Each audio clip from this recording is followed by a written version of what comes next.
late day shower or even a thunderstorm. I'm KIRO 7 pinpoint meteorologist Nick Allard. Lots of sunshine right now, 72 degrees in downtown Seattle. I'm Ursula Roytine. Listen on demand. Go to mynorthwest.com and click podcasts. KIRO Radio 97.3 FM. News and talk. Powered by the Pacific Northwest. The Big Lead is brought to you by 3010 Weight Loss for Life.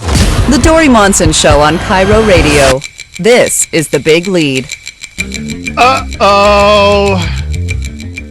Coming to you from the Carter Subaru studio and streaming on Facebook Live.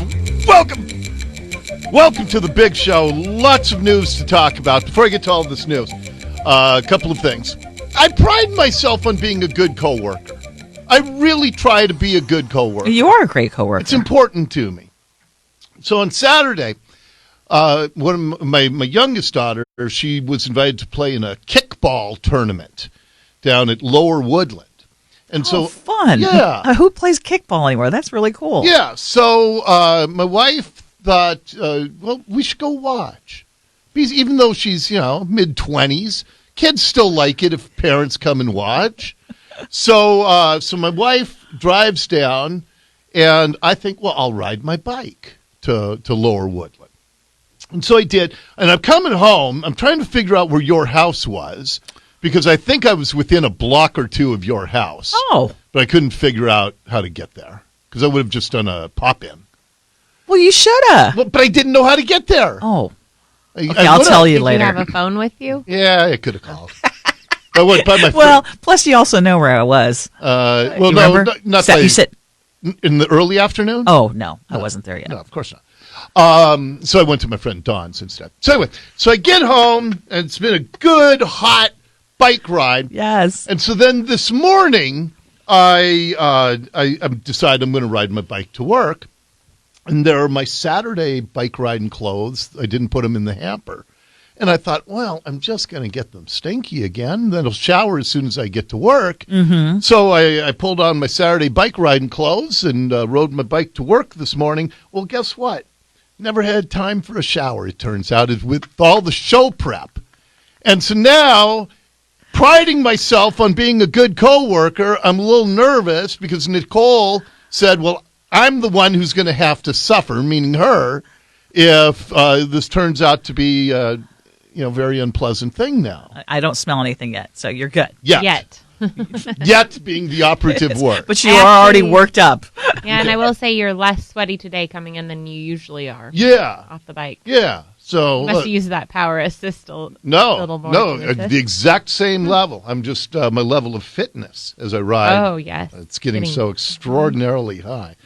Okay, so and then one other quick announcement or tease of an announcement. At 1:06 this afternoon, we've had a couple of big announcements on the show lately. We have yet another one at 1:06 this afternoon that I think you're going to enjoy. So if you want to tune in an hour from now, we'll tell you about something really cool that's coming up for our radio show. With all of that as mere prelude, let's get right to The Big Lead. The Big Lead. Top story. After I got off the air on Friday, Ursula, you had a story in your newscast, and I called you because I was at first incredulous, and the more I've thought about it, I'm just absolutely infuriated. Yes. It's the story about a guy, a 60-year-old guy.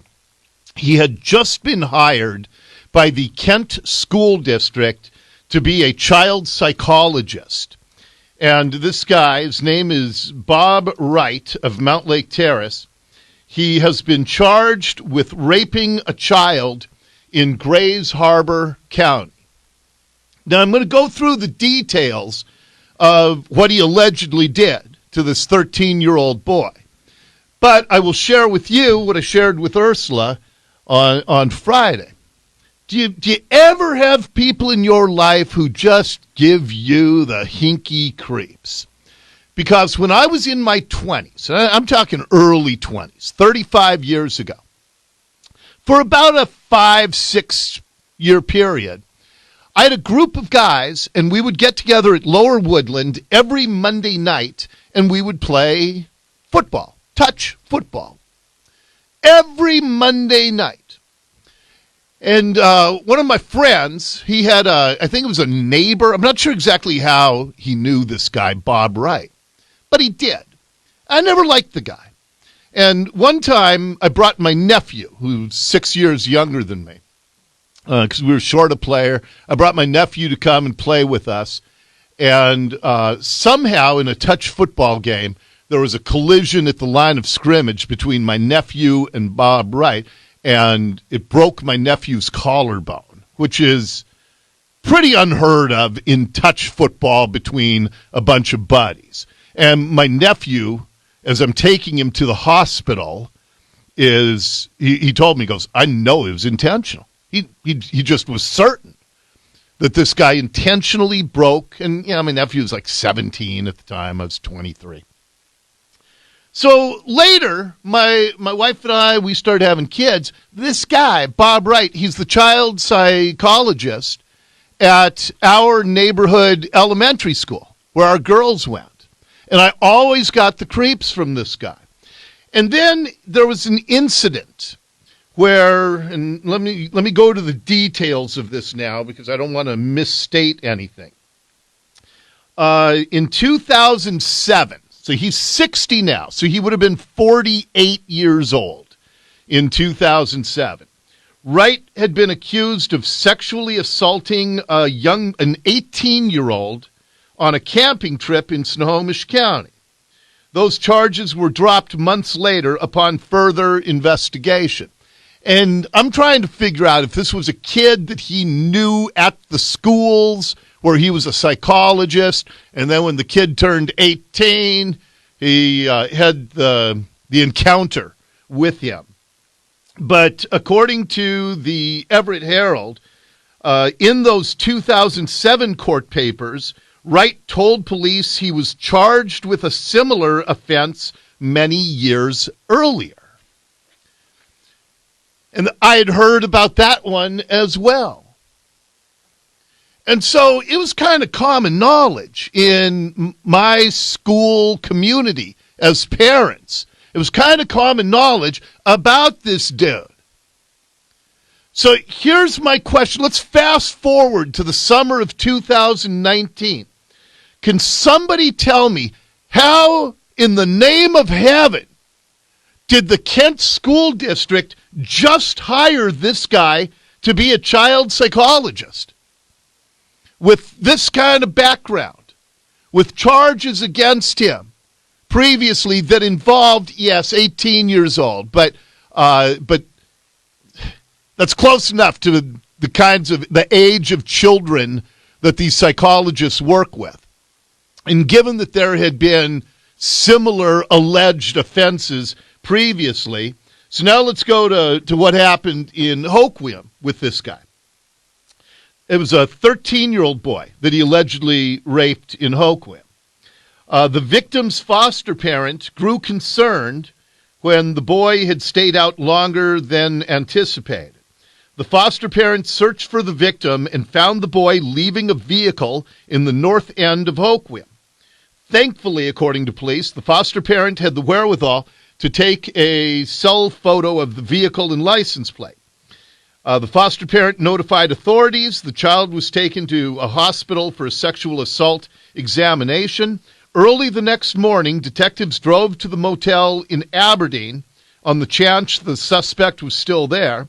Detectives found the suspect's vehicle as photographed by the foster parent in the motel parking lot.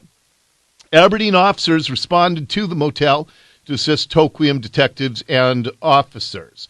The accused, Bob Wright, he claimed the victim told him online he was 18 years old, but he suspected the victim was either 16 or 17.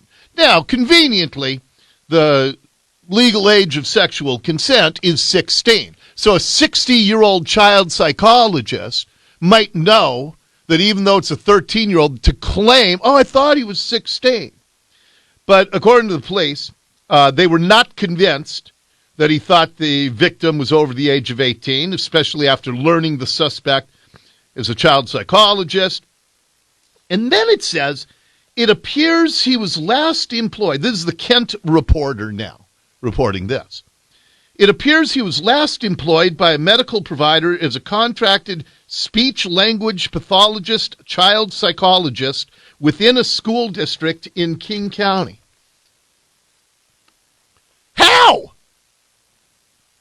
Somebody explain to me that when you have entire school communities and school districts that knew what this guy had been accused of doing, and if he's cleared because he had sex with an 18-year-old when he was 47, you still do not hire that person to be a child psychologist in your school district.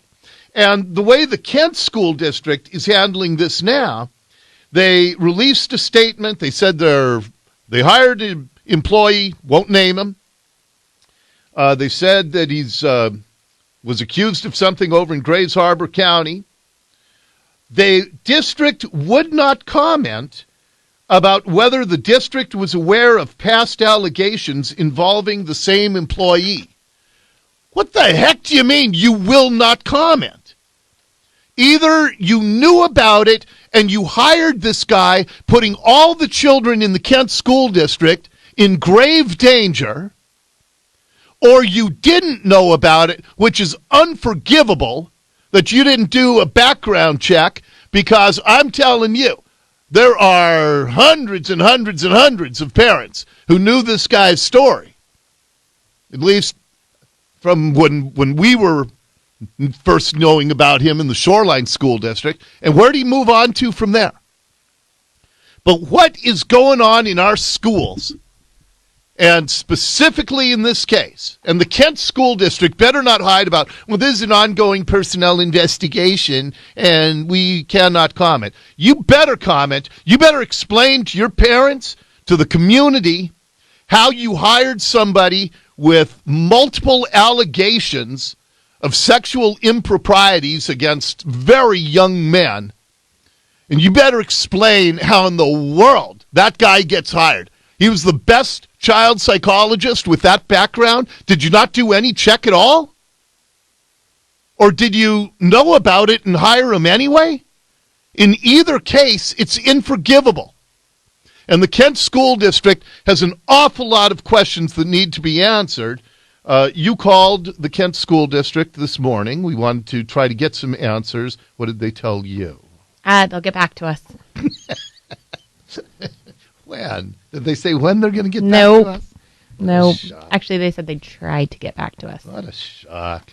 Okay, up next in the big lead. The Big Lead, Dori Monson Show exclusive. A friend of mine sent me a yard sign. I guess all over Capitol Hill are yard signs for everybody's favorite Councilwoman, Kshama Sawant. And on this yard sign, it's truly one of the most ironic yard signs you will ever see, because it has her name rather prominently, Kshama Sawant, and then underneath it declares the one council member that money can't buy. And I'm just enlarging the photo right now. The council member money can't buy. That's interesting, because more than half of her campaign donations are coming from out of state. The Socialist Party is trying to buy their way into city councils, and they're targeting the most politically whack job, unstable cities like, surprise, Seattle. So right underneath where it says the council member that money can't buy are all of her endorsements. SEIU, Unite Here Local, WFSE, UAW, some communist fist in the air looking thing. I can't read it because it's too small at the bottom. But it's like labor union after labor union after labor union, all endorsing Sawant. Why? Because she's more bought than anyone in politics.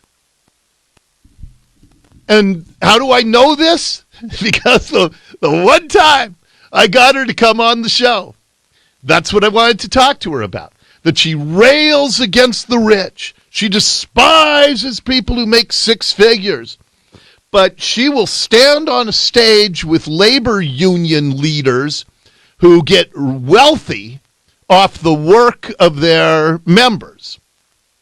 And they collect the union dues so that the labor union leaders can get rich. I mean, it's exactly what Sawant says she's against. But, I tell you, when you ask her about that, she doesn't really like talking about that. There's a yes or no question. Do you condemn the high salaries of the union leaders with whom you stand at all of these press conferences? We condemn any kind of Wall Street excess, and in reality, what we're saying is that if you truly want to represent the interests of working people, we need to stand with them and fight with them. And now I need to go. We have a packed agenda, and I really No, wait a second. You were 10 minutes late for this interview, and I'm asking you legitimate questions here. Did she just hang up on me? Yeah, she hung up on me. She didn't like me pointing out her unbelievable hypocrisy.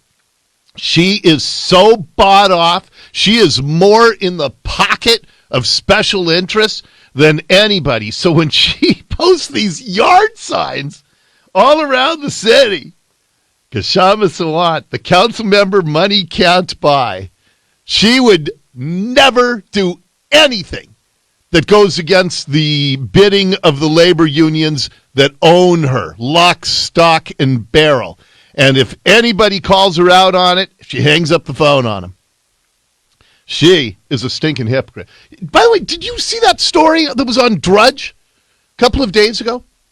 In India, over the last 10 years, they have implemented policies that have raised 271 million people out of extreme poverty, meaning that these people who didn't have any running water, they didn't have any sanitation, and now they've got, them basics. 271 million people in India have been lifted out of extreme poverty the last 10 years.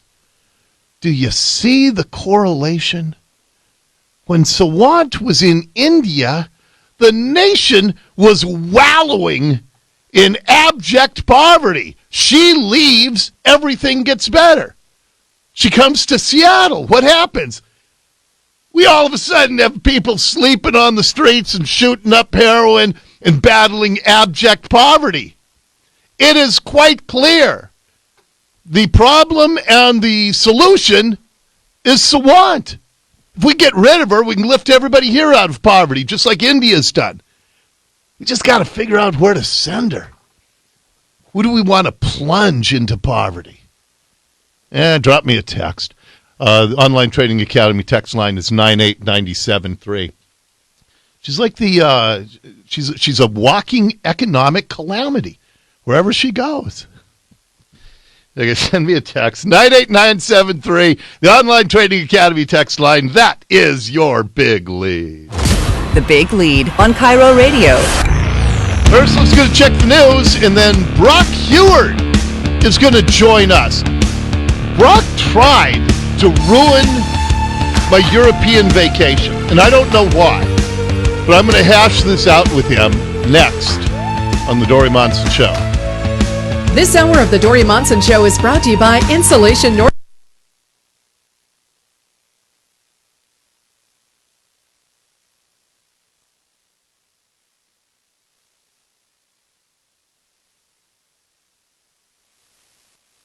Are you? I don't know. Then I have to just put this back on to ride home. You fine? Yeah. So it's your fault our coffee's so bad. Yeah.